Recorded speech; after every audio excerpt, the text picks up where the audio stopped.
Livro de Esdras, Neemias, Ester. Eu estou lendo o último capítulo de Crônicas,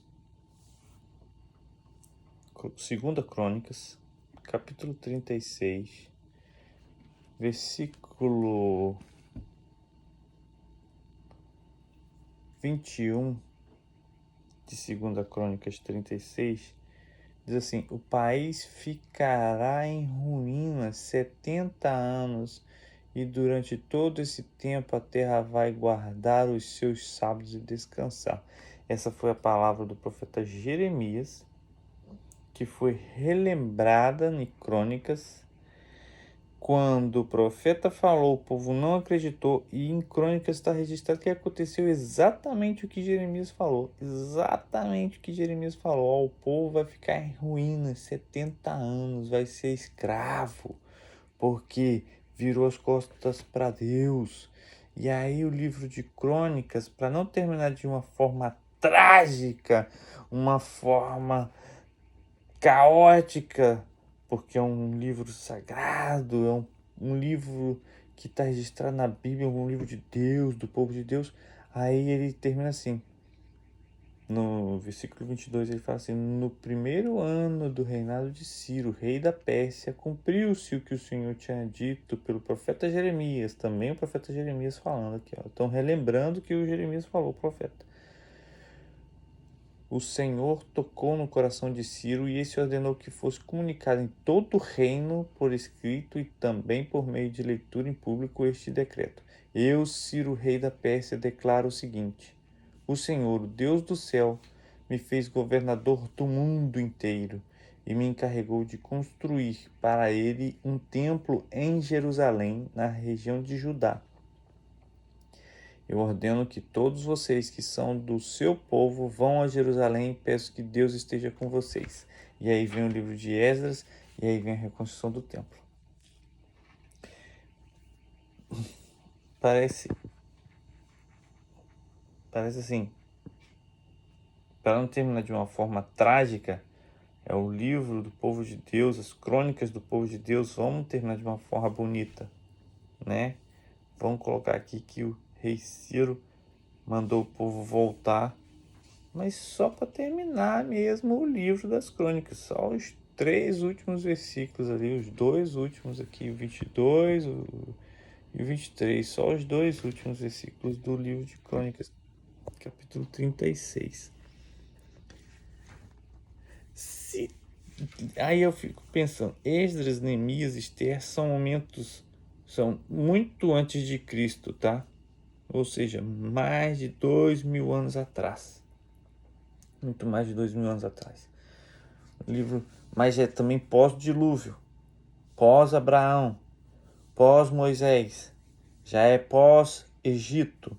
Esse livro de Crônicas já está registrando aqui, esse capítulo finalzinho de Crônicas já está registrando. O povo de Israel já tinha passado pelo deserto, já tinha entrado em Canaã, já tinha tido reis. Ou seja, já tinha tido o rei Saul, já tinha tido o rei Davi. Então já tinha tido reis. O povo de Israel já era nação, já era um reino, já tinha reis. Então, já é pós a promessa de Abraão, que Deus falou que por meio de Abraão eles se tornariam uma grande nação, né? Os seus descendentes se tornariam uma grande nação.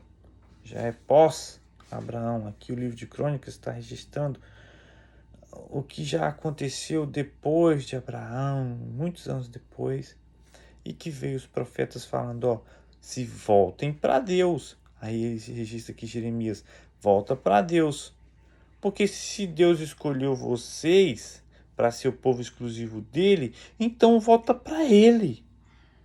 Se não fosse para voltar para ele, ele não teria separado Abraão para ser povo exclusivo. Se não fosse para ser povo exclusivo dele, ele não teria escolhido Abraão, separado Abraão, ter feito Abraão, sai da tua parentela e vai para o lugar que eu vou te mostrar, eu vou te fazer uma grande nação, vai, eu te escolhi. Se não fosse para ser exclusivo de Deus, se fosse para ser igual aos outros, ele não teria separado Abraão. Mas ele separou Abraão, ele separou Israel, ele fez um povo porque ele queria exclusividade, mas o povo se virou as costas para Deus, se contaminou com outros povos, adorou outros ídolos e foi o que foi, se tornou escravo, porque virou as costas para Deus. Lê Jeremias, lê os profetas, Isaías. Então, o povo colheu o que o povo semeou. O povo sofreu as consequências da sua rebeldia e da sua arrogância. Porque Deus separou o povo para ser exclusivo dele, mas o povo preferiu se contaminar com os costumes de outros povos, preferiu se contaminar adorando ídolos de outros povos, seguindo culturas de outros povos.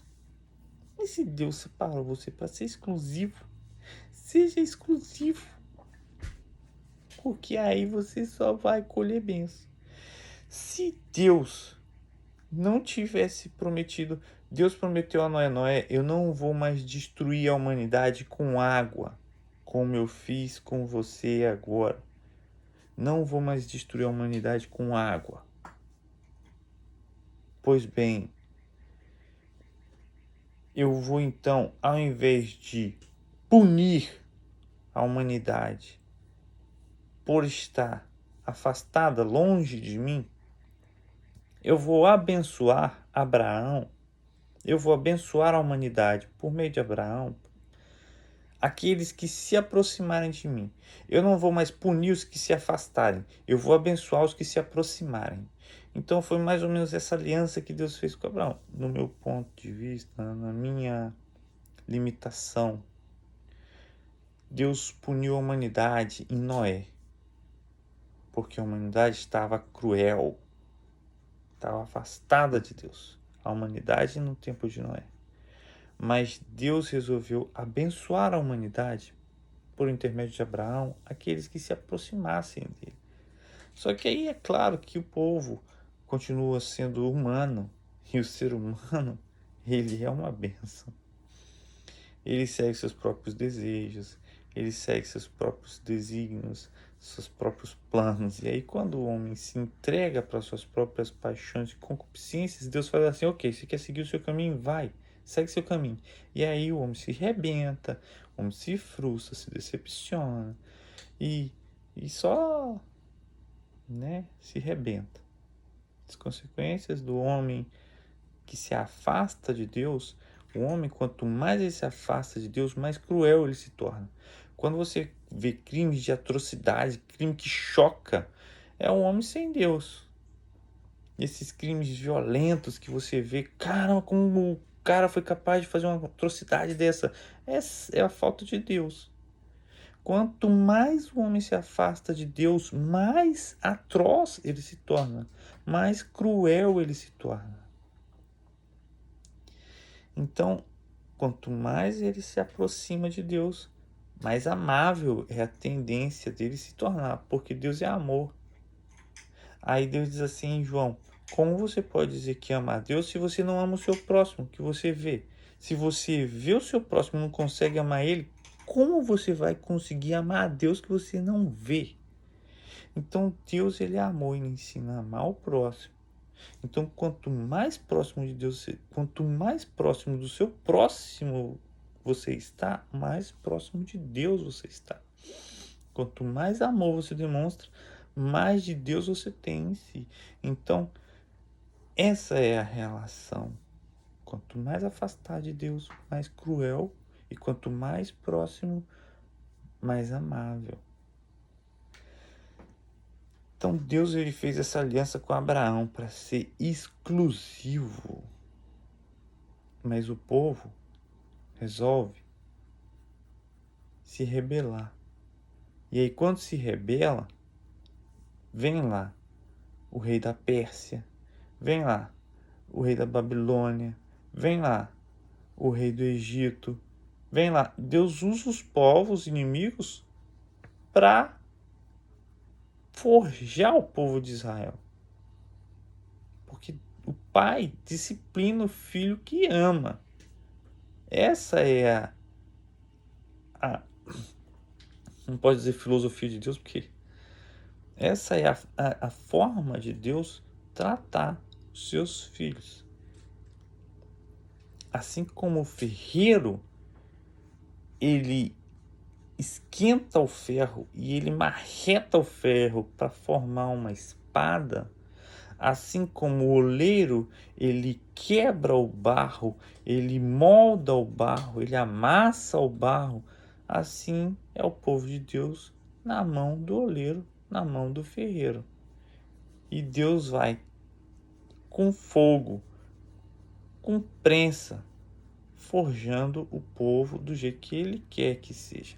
E aí o povo se rebela, vai escravizado, sofre lá 70 anos, volta, reconstrui, depois vai escravizado mais 400 anos, volta o Messias, trazendo o tempo da redenção e da graça.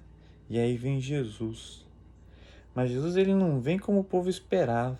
Um rei libertador, um rei cheio de ouro, de cordão de ouro, anel de ouro, coroa de ouro, lança de ouro, martelo do Thor de ouro. Não, Jesus veio numa manjedoura.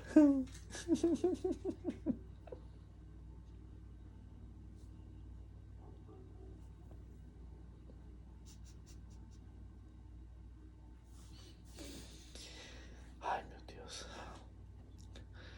Aí Jesus vem numa manjedoura. Carpinteiro.